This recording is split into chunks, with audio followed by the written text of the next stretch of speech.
안녕하십니까, 강윤호입니다. 지금부터 들레즈 경제학 토론 클럽의 문을 활짝 열겠습니다. 본 영상은 아래 알림에서도 말씀드리는 바와 같이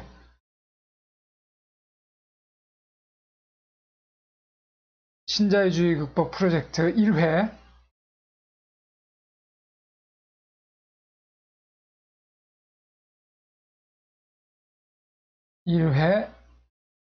우리 모두 철학자가 되자, 이 편을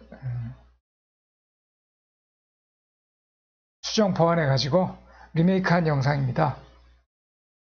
미리 보신 분들도 계실 텐데 약간 미진하고 허접한 구석이 많이 있었잖아요. 이거를 좀 더 압축하고 자료하고 정보를 보완하고 수정해서 새로의 리메이크 영상을 올리게 됐습니다. 많이 시청해 주시기 바랍니다.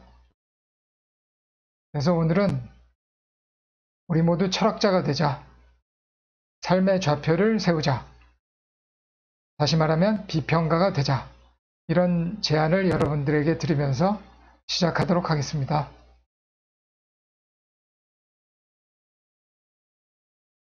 제가 운영하는 백두협회란 카페, 여러분들 모두가 자유롭게 평등하게 참여하실 수 있는 사랑방 같은 곳이니까 많이 참여해 주시기 바랍니다. 저는 단지 운영자일 뿐이고요. 여기에 주인, 여기에 플레이어들은 여러분들이니까 많이 참여해 주세요. 여기에 올린 글, 우리 모두 철학자가 되자 라는 것을 자료로 해서 여러분들과 오늘 토의를 해보도록 하겠습니다.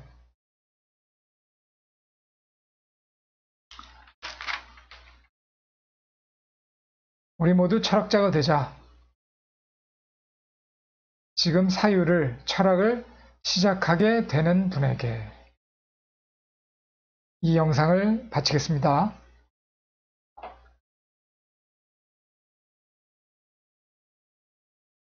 마킹을 해가면서 말씀드리도록 할게요. 시작하게 되는 분에게라고 그랬잖아요. 사유를 하면 하고 철학을 하면 하게 하는 거지 왜 시작하게 되는 분이라고 했을까요? 왜 수동태를 썼을까요? 왜 수동인가? 한번 그것부터 알아보고 넘어가도록 하죠. 이게 능동보다 순수하고 강력한 측면이 많이 있기 때문에 그렇다는 거죠. 우리가 그 만남으로부터 이 세상의 모든 것이 시작되잖아요. 어쩔 수 없이 우연히 만나게 되는 사건들로 인해서 생각을 할 수밖에 없는 어떤 폭력적인 강요와 같은 상황이 있을 수 있잖아요. 이 영상과의 만남도 그 중에 하나라고 할 수 있겠죠. 그래서 이 영상과의 만남뿐만 아니라 우리가 살다 보면은 무수한 사건들이 많이 있잖아요. 사건들, 또 어떤 책이나 또 사람과의 만남, 그런 것들 수도 없이 많이 발생하잖아요. 그 외에도 술 한잔 걸친 뒤에 어슬렁어슬렁 걸어가면서 문득 떠오르는 생각들도 있을 수 있잖아요. 회식 자리 끝나고 이제 집으로 어슬렁어슬렁 걸어 들어갈 때 차 타고 버스 안이나 지하철에서 한강이나 창밖을 내다보면서 타고 갈 때 나는 지금 제대로 된 삶을 살고 있는가?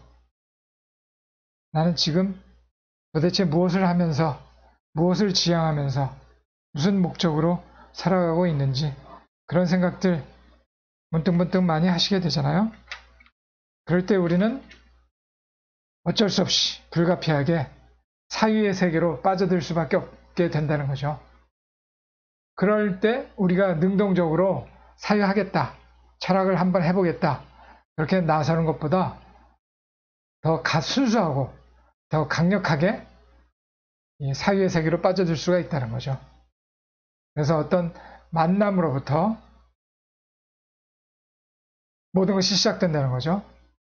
거기에서 어떤 잠재적 욕망이 촉발된다고 할 수 있죠. 중요한 게 욕망이죠.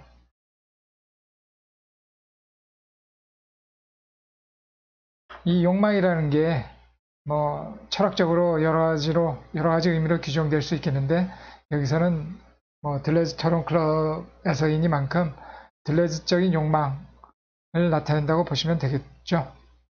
거기에서부터 이 사유와 실천이 유도된다는 거죠. 여기에서 욕망이란 게 무엇이냐? 니체의 힘의 의지라고 할 수 있다는 거죠. 니체의 영어로 하면 힘의 의지라는 거죠. 그거를 좀 더 쉬운 말로 한번 말씀드려 볼게요. 우리가 뭐 나중에 이 안티오이디푸스 입문이나 무의식의 욕망 이런 편에서 이 욕망에 대해서, 들레즈가 의미하는 욕망에 대해서 자세히 공부할 기회가 있을 텐데요. 여기에서는 쉬운 말로 시작해 보도록 하죠. 그래서 쉬운 말로 들레즈 사상의 진화라는 책을 쓴 마이클 하트가 소개하고 있는데요. 한마디로 내적인 폭발력, 다른 말로 하면은 추동력이라는 거죠. 이 잠재적 욕망이라는 것이요. 영어로 하면 driving force라는 거죠.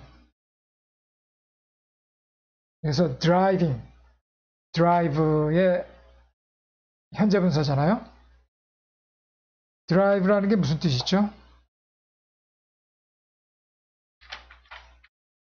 우리가 택시 기사, 자가용 운전자를 드라이버라고 그러잖아요. 그래서 택시 기사분은 택시 드라이버라고 하죠. 그래서 그 드라이브라는 게 어떤 것을 몰아가다, 몰고 가다, 그런 뜻이 있는 거죠. 그러니까 이 드라이빙 포스라는 것은 우리를 어떤 목적도 모르겠고 어떤 지향점도 모르지만은 우리를 어디론가 몰아가는 힘이라는 거죠. 그래서 드라이빙 포스라고 하는데, 그거를 우리말로 추동력 이런 식으로 번역할 수 있겠더라고요. 그래서 우리가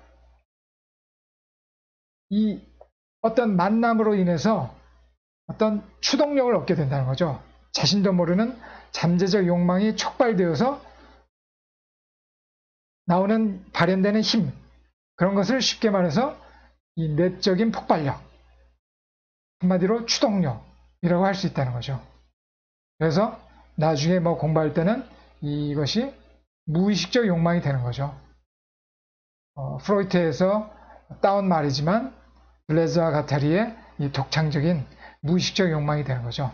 그래서 이 수동적으로 촉발되는 이 욕망이라는 것은 결핍에 의한 필요나 본능, 구체적인 목적 지향적인 욕구가 아니라는 거죠.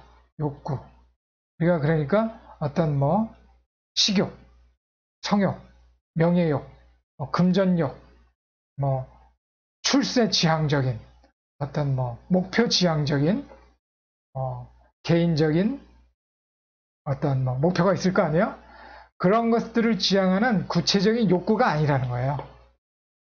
뭔가 말로 설명하기 힘든, 언어로 표현하기 힘든 잠재적, 생산적, 무의식의 힘이라는 거죠. 이 잠재적이라는 용어는 들레즈 철학에서의 핵심 키워드가 될 텐데요. 나중에 더 자세히 공부할 필요가 있고 또 공부할 기회가 있을 거예요.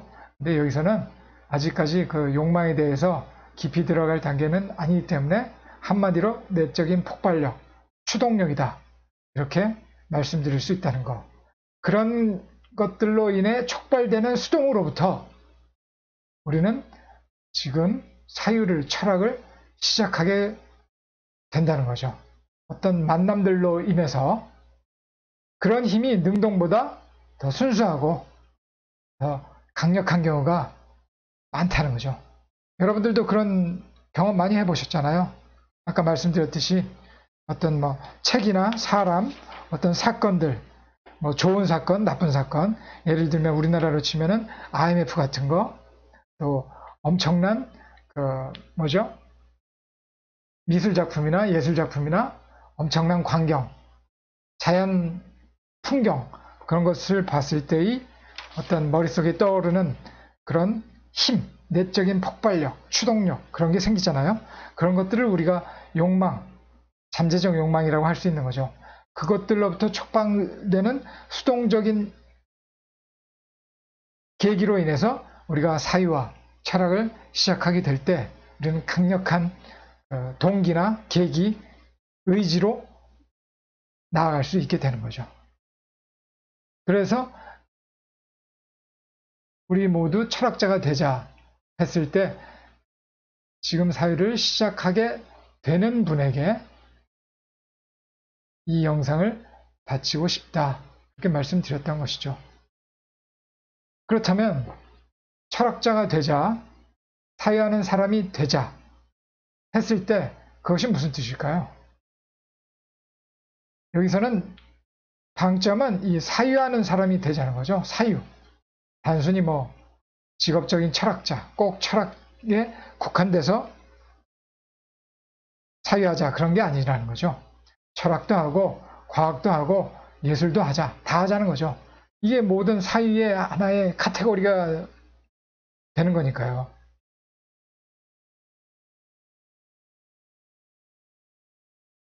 철학, 과학, 예술이 사유의 세 가지 양태라고 볼 수 있겠는데요. 그 중에서 철학이 기본이 된다고 할 수 있겠죠. 뭐 과학 철학, 예술 철학 그런 거 있어도 뭐 철학 과학, 철학 예술 그런 건 없잖아요. 이건 뭐 상식적인 얘기고요. 그래서 이 모든 사유가 되는 거, 철학적 사유, 과학적 사유, 예술적 사유를 다 함께 하자 그런 뜻이죠. 그렇다고 해서 직업으로서의 철학자, 철학을 전공하자 그런 뜻은 아니라는 거죠. 단순히 더 나은 나, 더 나은 세상을 지향하도록 하자. 그래서 클래식이라는 건 뭐 고정이라는 뜻도 있지만은 고급의 아주 수준 높은 그런 뜻도 있잖아요. 월드 클래식 베이스볼이 그런 뜻이잖아요. 월드 베이스볼 클래식 WBC 월드컵이 아니라 야구의 월드컵이라고 그러잖아요. 거기에 클래식이라는 것도 최고의 야구라는 거죠. 클래식한 가장 고급의 최고의 인문과 교양을 쌓아서 안목과 조예를 기르고 삶을 고양시켜서 고귀한 인간, 니체가 의미하는 초인을 지향하고 결국은 우리 사회를 지배하고 있는 신자유주의를 극복하고 결론적으로 궁극적으로 자유와 평등을 누리는 자유민주사회, 자유와 평등을 누리는 자유민주주의자로서 한번 나가보자는 거죠. 여기서 뭐 고귀하다, 뭐 안목, 조예, 교양 뭐 이런 것들에 대해서 뭐 거부감을 느끼실 분들도 있겠는데요. 나중에 뭐 니체를 공부하면서 말씀드릴 거예요. 전부 니체의 철학적인 용어가 되는 거죠. 통속적이고 속물적인 용어가 아니라는 거예요. 그래서 초인이라는 것도 나중에 내 안의 초인 그 편을 보시면은 어떤 뜻인지 쉽게 이해하실 수 있을 거예요. 자신의 운명을 긍정하고 사랑하고 극복해 나갈 수 있는 그런 초인이 되자는 거죠. 영화 속의 슈퍼맨이 아니라 니체의 위버맨시를 지향하는 거죠. 거기에서 고귀한 인간, 니체적 의미의 고귀한 인간으로 나아가기 위해서 우리가 사유하는 사람이 되자는 거죠. 그래서 여기에서 철학자는 니체적 의미의 고귀한 인간이 되는 거죠. 니체적 의미의 고귀한 인간, 초인이 돼보자는 거죠. 뭐 불교식으로 말하면 뭐 해탈까지 뭐 얘기할 수도 있겠죠. 그러면은 철학이라는 걸 잠깐 짚고 넘어가 보죠. 철학이라는 것이 우리가 들레즈 철학을 깊게 공부할 때 철학이란 무엇인가, 특히나 현대 철학이란 무엇인가, 들레즈하고 가타리가 철학이란 무엇인가라는 책도 썼잖아요. 이미 보신 분도 계실 텐데 기존의 철학 개론사하고는 많이 다르죠. 이 편에서 자세히 디테일하게 전문적으로 철학을 공부할 시간이 있을 건데요. 여기서는 첫 시간이니까 넓게 일반적인 의미에서 쉬운 표현으로 한번 철학이란 무엇인지 한번 생각해보고 넘어가도록 하죠. 저는 관의 정립이라고 생각하거든요. 한마디로 아까 말씀드렸듯이 능동적으로 필로소피라고 하잖아요. 지혜에 대한 사랑이라고 많이 하는데 아주 상투적인 얘기가 되겠고요. 한마디로 철학이란 관의 정립이라고 할 수 있을 것 같아요. 세계관, 자연관, 인간관, 윤리관, 사회관, 국가관, 과학관, 정치관, 경제관 등등 이런 것이죠. 나중에 들레즈 경제학을 하게 될 텐데요. 거기에서 들레즈 정치경제학, 정치학과 경제학을 제대로 하기 위해서는 이 정치관, 경제관 이런 것들도 잘 새겨놓을 필요가 있겠죠. 그러려면은 정치 철학, 경제 철학 이런 것들을 공부할 필요가 있는 거죠. 하여튼 이런 것들은 구체적인 과학, 개별 과학을 할 때 필요한 것들이고 우리가 인생을 살아가기 위해서 가장 필요한 게 세계관이잖아요. 그 사람의 세계관이 어떤가에 따라서 우리 삶의 좌표가 설정될 수 있는 거잖아요. 삶의 좌표, 인생의 나침반이 결정되잖아요. 이게 우리 인생에 있어서 가장 중요한 것 중에 하나라고 할 수 있잖아요. 삶의 좌표를 설정한다. 인생의 나침반이 있어야 우리가 갈 방향이, 인생의 방향이 결정되는 거잖아요. 그러기 위해서는 올바른 세계관이 있어야 되겠죠. 그 세계관을 정립한 상태에서 이제 자연관, 인간관, 윤리관, 사회관, 국가관, 또 과학관, 과학 철학도 있잖아요. 이런 것들이 차례로 정립될 수 있겠죠. 거기서 이제 이런 것들을 다 합쳐서 우리가 철학이라고 할 수 있는 거죠. 삶을 살아가는 축 또는 중심이 되는 거죠. 가장 중요한 도구, 인생에 있어서의 가장 중요한 도구가 되겠죠. 이런 것들이 있어야 이 불안과 고통이 극복될 수가 있겠죠. 요새 그 힐링이 많이 유행이잖아요. 그 힐링이라는 게 이 정신적인 불안과 고통의 극복을 위한 거잖아요. 그런 것들을 위해서 요새 심리학이나 여러 가지 그런 것들 많이 추구하고 있는데 가장 중요한 건 철학이 돼야 되겠죠. 세계관이 잘 정립이 되어야 어떤 이런 불안과 고통이 근본적으로 극복될 수 있는 길이 열릴 수 있겠죠. 그래서 자연을 어떻게 보고 인간을 어떻게 보고 윤리를 어떻게 보고 사회를 어떻게 보고 그런 관점들이 있어야 흔들리지 않고 불안하지 않고 정신적 고통을 극복할 수 있고 그렇게 되겠죠. 요새 한국 사회가 얼마나 자살자들이 많습니까? 자살 반드시 극복해 나가야죠. 그러기 위해서라도 이 철학, 사유, 관의 정립 이런 것들이 반드시 필요하겠죠. 그래서 앞에서도 계속 말씀드리지만 철학, 사유의 시작은 아무런 전제 없이 사유하게 되는 것. 수동적으로 되는 게 이 전제 없이 자기도 모르게 사유하게 되는 것이죠. 이건 나중에 사유의 이미지를 공부하면서 이런 아무런 전제 없이 사유하게 되는 그런 과정을 공부할 기회가 있을 거예요. 그러니까 필로소피, 즉 지혜에 대한 사랑 그 전의 수동적이고 발생적인 사유가 아주 강력한 철학의 계기가 되는 거죠. 우연적 만남에 의해 불가피하게 사유하기 시작된다. 지금 이 순간. 지금 이 영상을 보시는 분들도 이런 케이스에 들어가실 수 있겠죠. 그 어떤 순간이든 간에 어떤 만남으로 인해서 문득 떠오르는 어떤 자각, 그런 것들로 인해서 이런 철학의 시작, 사유의 시작이 될 수 있겠죠. 그래서 이제 사유한다는 게 그렇게 뭐 어떤 수동으로부터 시작될 때 어떤 그 내적 폭발력, 추동력에 의해서 우리가 자신도 모르게 이끌려 갈 때, 몰림을 당할 때, 나도 모르게 어떤 힘에 의해서 드라이브 될 때 사유를 시작하게 되는데, 또 뭐 하다 보니까 또 역시 사유는 어려운 거야, 철학은 어려운 거야, 그렇게 생각하시는 분들이 있어서 뭐 중간에 포기하시는 분들도 많이 있으실 거 아니에요. 그렇지만 그 사유라는 게 이 방법, 이 기본 문법이나 공식에 익숙하지 않을 뿐이에요. 사유학에 익숙해지자라는 말씀을 그래서 제가 하고 싶은 거죠. 기회가 없었거나 바빠서 뭐 기회를 찾을 수가 없잖아요. 그것을 기회가 오는데도 포착하지 못했을 뿐이라는 거죠.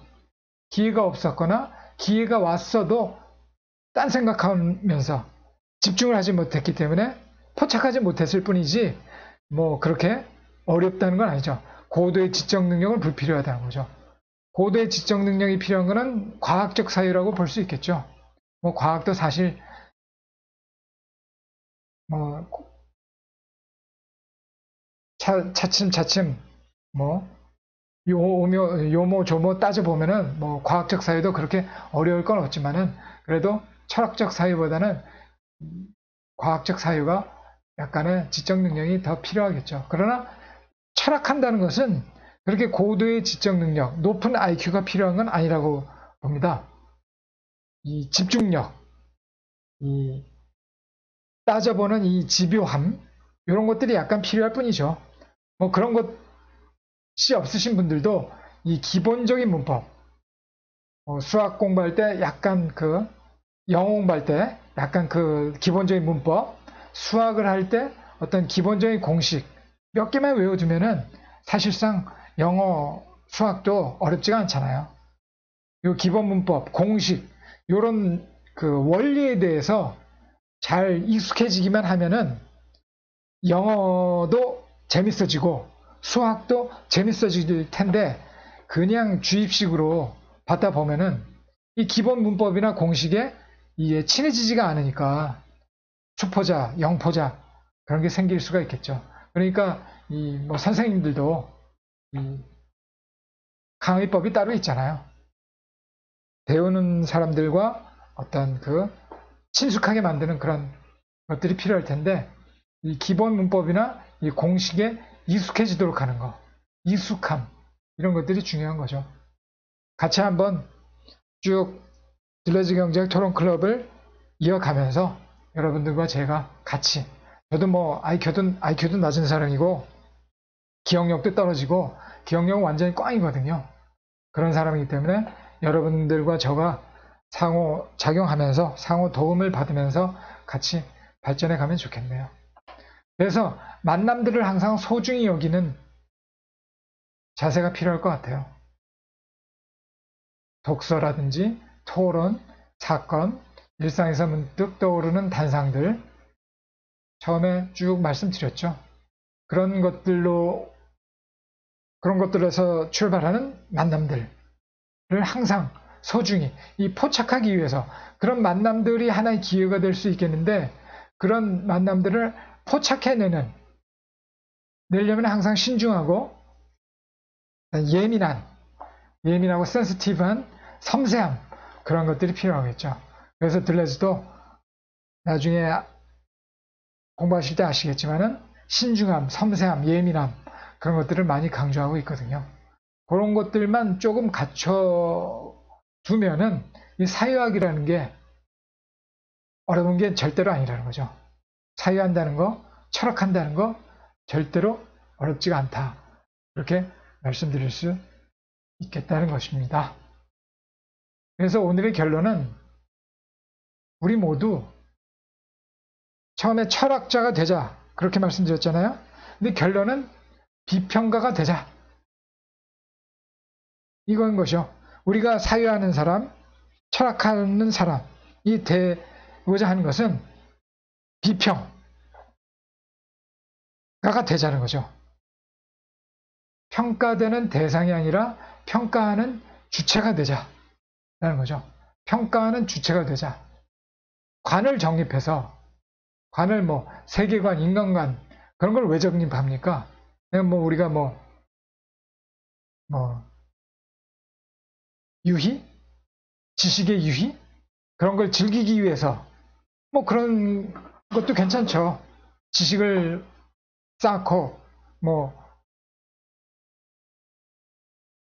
세계관도 확립하고 그런 거 다 그 자체로 어떤 유희가 될 수 있는 거죠. 그렇지만 거기에서 정지되면은 의미가 축소될 수밖에 없죠.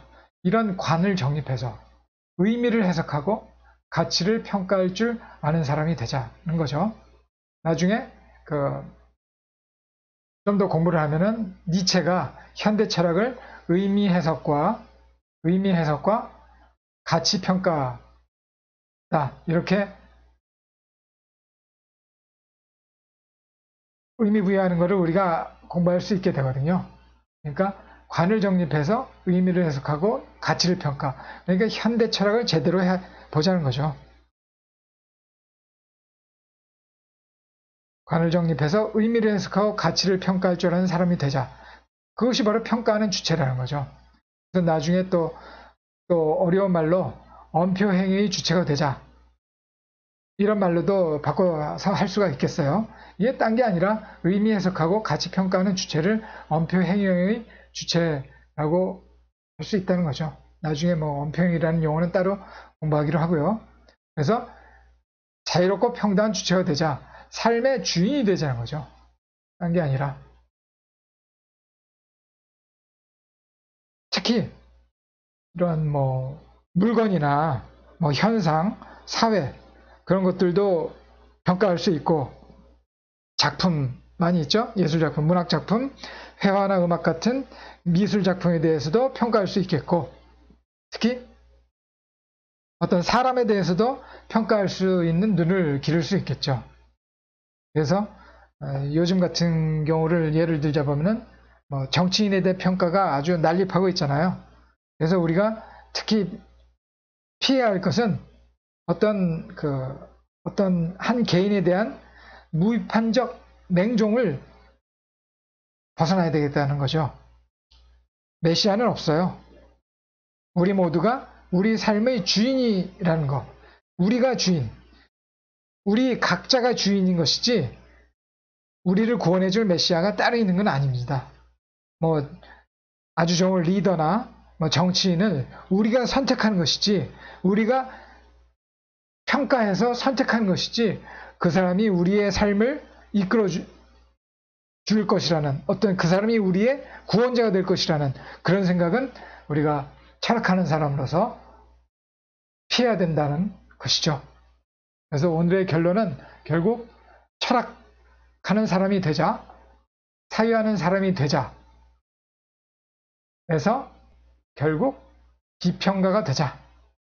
뭐 전문적인 뭐 논평가 뭐 그런 사람이 아니라 하나의 삶을 평가할 수 있는 삶을 해석하고 가치를 평가할 줄 아는 의미를 어떤 대상의 물건이든 사람이든 어떤 대상의 의미를 해석하고 가치를 평가하는 주체가 되자는 거죠.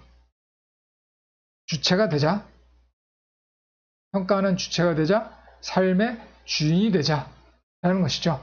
이 관, 세계관, 자연관을 잘 정립해서 그러자는 것이죠. 그래서 맨 앞에 말씀드렸던 그런 저의 제안이 바로 그런 것이죠. 우리 모두 철학자가 되자, 삶의 좌표를 세워서 비평가가 되자, 의미를 해석하고 가치를 평가할 줄 아는 비평가가 되자라는 것이죠. 여기까지 오늘 할 말씀은 다 드렸고요. 여기에서 이제 철학을 좀 더 보고 싶은 분들이 계실 거 아니에요. 그런 분들을 위해서 이제 요 어떤 자료들을 소개시켜 드리는 것으로서 오늘의 시간을 마치도록 할게요. 요새 그 유튜브가 유행이잖아요. 거기에서 별의별 분야가 많이 있는데 철학에 대해서도 많이 생겼더라고요. 철학 채널이 많이 있던데 제가 소개시켜 드리고 싶은 것은 이 도울TV 이미 많이 애청하고 계신 분들 많이 계실 거예요. 도울TV 안에서도 이 서양 철학사 강의 요 파트가 있더라고요. 제가 쭉 봤는데 갑자기 하시다가 뚝 끊긴 감이 있더라고요. 그렇지만 이 고대 철학, 고대 서양 그리스 철학부터 아주 이 흐름을 파악하기에 많은 도움이 될 것 같더라고요. 그래서 요거 한번 보시고요. 또 이 5분 뚝딱 철학이라고 제가 볼 때 많이 요새 구독자분들도 많고 좋은 채널이 있더라고요. 이거는 단편적인 개념이나 지식을 습득하는데 아주 도움이 많이 될 것 같더라고요. 요 유튜브 채널을 요 2개 소개시켜 드리고 싶고요. 또 책으로는 또 아주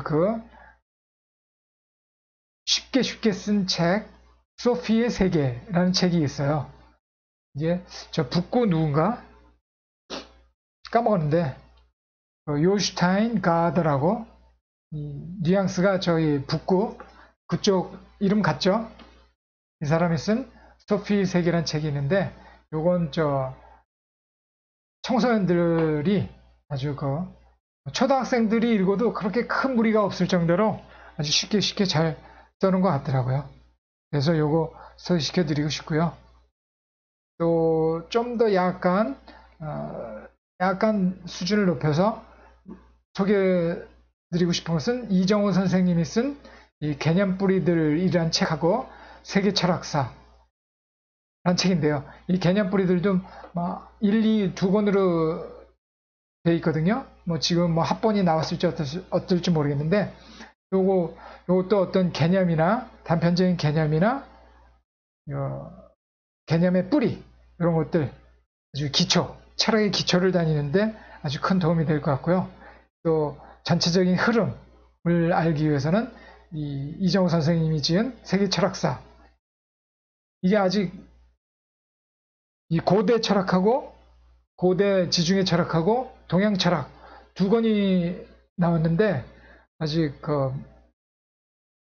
근현대 철학은 아직 발간이 안 된 것 같아요. 이정호 선생님이 아주 기대가 크게 되는데 근현대 쪽은 아직 발간이 안 됐지만은 이 세계 철학의 처음부터 흐름을 공부하기 위해서는 아주 좋은 책 같더라고요. 많은 분들이 버트란드 러셀의 서양 철학사 많이 보시죠? 근데 저는 그거를 안 봤는데 그거를 안 보고 이정호 선생님의 이 세계 철학사하고 개념 뿌리들 이 2책을 가지고 철학의 기초 철학 입문할 때 공부를 많이 했거든요. 근데 버트란드 러셀 책보다는 이 현대적 관점 또 동서양의 균형적 관점을 파악하기 위해서는 이정호 선생님 책이 더 나은 것 같더라고요. 안 봐서 버트란드 러셀 책은 안 봐서 잘 모르겠지만은 이 현대적 관점 또 이 약간 부족하죠. 러셀이 이 현대적 관점은 책에 좀 부족한 것 같고요. 또 이 동양적 관점에서도 동서양 균형이라는 관점, 제목 자체가 서양 철학사니까요. 그런 것 때문에 저는 이정호 선생님 책으로 공부했죠. 이 현대 철학 보고 정리하기 위해서 이 개념 뿌리들이 많이 도움이 될 것 같아요. 아직 이정호 선생님이 근현대 철학사는 발간을 안 하셨기 때문에 꼭 나오기를 제가 기대하고 있고요. 그래서 좀 더 약간 어려운 책이지만은 이 현대의 흐름을 제대로 파악하기 위해서는 이 책, 니체, 프로이트, 막스 이후 이런 책을 보시면 도움이 많이 될 것 같아요. 뭐 현대 철학을 따로 뭐 정리한 책들도 많이 있잖아요. 그런데 저는 이 김상원 선생이 지은 이 책을 가지고 현대 흐름을 많이 공부했죠. 특히나 이 니체, 프로이트, 막스 이 3인이 근대에서 현대로 넘어오는 문턱에서 굉장히 중요한 역할을 했고 그들의 영향을 받아서 이제 현대 철학이 만개한 측면이 있다는 거를 아실 수 있을 거예요. 이 정도로 뭐 제가 소개시켜 드리고 싶은 자료들을 말씀드렸고요. 오늘은 여기까지 하고요. 다음에는 이 탈근대적 사유가 무엇인지 근대와 탈근대의 관계에 대해서 동영상 두 번째 이 탈근대가 뭐야? 이 탈근대적 사유 이거를 보완하고 수정해서 리메이크한 영상을 다음 시간에 뭐 언제가 될진 잘 모르겠는데요. 조만간에 올려보도록 하겠습니다. 오늘은 여기까지 하죠. 대단히 감사합니다. 다음에 뵙겠습니다.